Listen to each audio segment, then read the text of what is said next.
Hi everyone, I'm Larissa Russell of Creative You, and I'm your host of the Creative Soul Healing Podcast. Here's where we talk about the connection between creativity and healing by interviewing amazing creatives, spectacular healers, and inspiring people who have used creativity in their healing. What does it mean to be creative? What is creativity? You don't have to write a best-selling book or paint a masterpiece or even play in a rock band. Creativity is in everything that we do, in the ways we think, in the way we run a business. In our everyday lives, we are creative all the time. Let's talk about how we are creative and how creativity helps us heal mentally, physically, and emotionally, right now on the Creative Soul Healing Podcast. Hi everyone, I'm Larissa Russell of Creative You. Welcome to the Creative Soul Healing Podcast. Today I have with me Lonnie Gustafson. Lonnie was one of our presenters for the Loving, Healing, Creating Summit that we ran February 2nd through 14th, and we absolutely loved having her. You can still get access to that summit at www.creativeyou.ca. So Lonnie is a businesswoman and mother of 4. She gave birth to her children at home, unassisted. Lonnie helps women discover their greatness in birth beyond their fears. She educates people about and sheds light on where our fears come from, how external influences and circumstances instill fears that prevent us from living our dreams. We are all capable of being successful, and waking up to the truth is essential to our freedom. Welcome, Lonnie. Thank you. Very nice intro. You wrote it, so. Oh, yeah. One of those things that you just like, I need one of those, so you do that.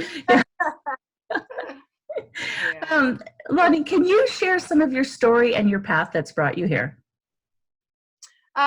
So in the intro there, what you were saying, I've had an interest in birth for the last 20 years since I started having my own children. So my passions lied with that. I never got to fully pursue birth work in the way that I wanted to because I continued to have children. And then my focus and attention would go into raising those children, being home with those children. So now that I'm, my youngest is 5, so I'm starting to do more things for myself and follow my own passions again. So it's kind of a work in progress, and it's interesting when we follow our intuitions, where it leads and guides us. So right now, from being a birth mentor, it's kind of seems to be transitioning recently into just kind of a life mentor in a way. So it's more general than just specific birth talk and the fears around births. So it's just like, it's interesting to see how it's growing and changing. Yeah, absolutely. And what would you say healing with creativity means to you? Following your intuition, making sure your mindset is free from fears, so that you are clear, you have a clear pathway to just follow the yellow brick road, basically, right? So that being your intuition. We all have that within us, and it's just reclaiming that, remembering that, honing that back in with all the fears out of the way, and following all those little impulses. You'll see all the creativity that is attached to that as you go. It's a fun process. Mm-hmm. Yeah, absolutely. And do you think there's a driving force that inspires you? Higher self. There is a source that is part of all of us. And we all have access to it in the same way. Nobody's better or higher or anything like that than another person. We all have access to it. So it's just practicing that, being aware of that, relying on yourself more than anything external. That's kind of how I lead my life, in the best way possible. Still always learning. That's all we can do. Yeah, for sure. And do you have a past pain that's informed your life purpose? So, yeah, that question is interesting. I think life just basically leads you. All of your life experiences just take you where you're supposed to be, especially if you are being spirit-led and following your intuition. But family, I think in general, because they are our main influence for pretty much predominantly our whole life. They're our first influences and everything. And So we're getting conditioned from our own families, which were conditioned by their families, and it just keeps going and going and going. So family is a good one because that is where the pain and the experiences and all the stuff that we're trying to rid ourselves of right now come from. So family, it's okay to just let family go, put space between our families and get rid of those obligations to live freer. So family is a big, huge pain, I think, reminder for a lot of people. Yeah, for sure. I know a number of people who really struggle with that, whether, their family, how do I put distance? And it's like, you just do. You have to sometimes. Yeah, for sure. And do you have a favorite creative healing modality for yourself? I find quieting the mind. So, through meditation or whatever works for people. Whether it's just laying somewhere or sitting somewhere, however someone wants to meditate to practice quieting your mind. Out going for a walk in nature works for me too, where I can do my affirmations and actually meditate as I walk, as you breathe in that fresh, crisp air, breathe in love and let all the fears and things like that go. Also talking out loud. I do a lot of live videos on my Facebook page.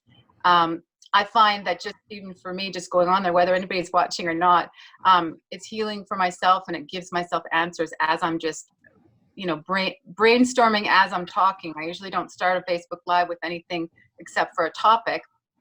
And then I just go from there.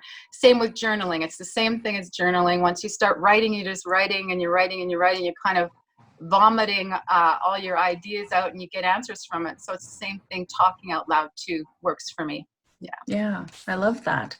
I love that answer. It's not one I've actually heard, but I love that answer because it's so true. As you talk through things, I usually have friends that I do that with, but as you talk through things, you're like, oh yes, I see where that's coming from now. Yeah. You have all your own answers. You really do. Yeah. So. Yeah, it's true. Yeah. And what would you say is your greatest accomplishment to date?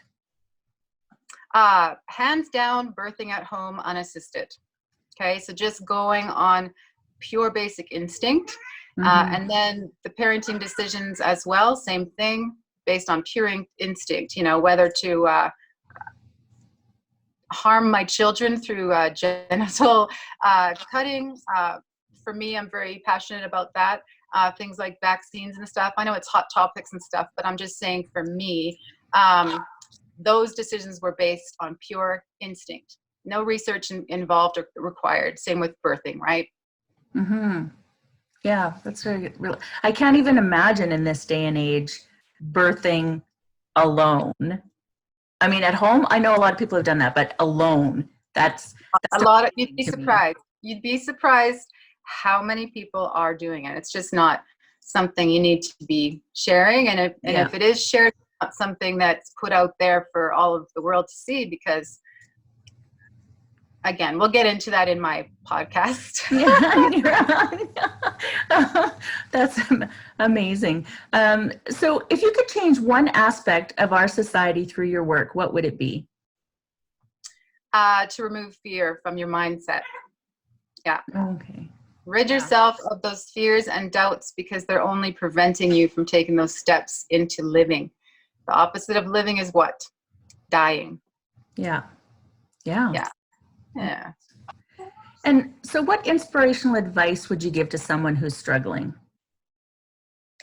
To practice affirming a better version of yourself, you got to start right in this moment. You can't wait for this and wait till this is in place and wait and have excuses. You have to take responsibility right in this moment and in all of your moments. Start affirming who you want to be, right? You don't want to be depressed anymore. You don't want to feel stuck. You don't want to be this and these things that you're kind of feeling stuck in. You want to be, what you want to be. You just got to ask yourself. So affirm those things. Talk yourself into those things and you will become those things. Yeah. I've been doing a lot of work with people, just that positive mindset, that affirmations, doing more, putting yourself into that position already, already have a positive mindset, and that definitely helps you work towards that. Yeah. Especially Taking when you're action. not feeling it. Yeah. Taking action for sure. Yeah. And do you have an inspirational quote that sums up your life journey? Be love. Or I like the let go and let love grow, or let love flow. It's just simple and basic. Just let go. Oh, attached to, detach. It's okay to let things go and just let the love fill in those spaces, and you'll see a difference. So Yeah, absolutely. And is there anything else you'd like to add for our listeners that you maybe haven't discussed yet today? just that I encourage everybody to reclaim your birthright, because your birthright is an inner knowing called your intuition or your basic instinct, whatever it is. We're born with it. We lose it along the way. It gets suppressed for so many reasons.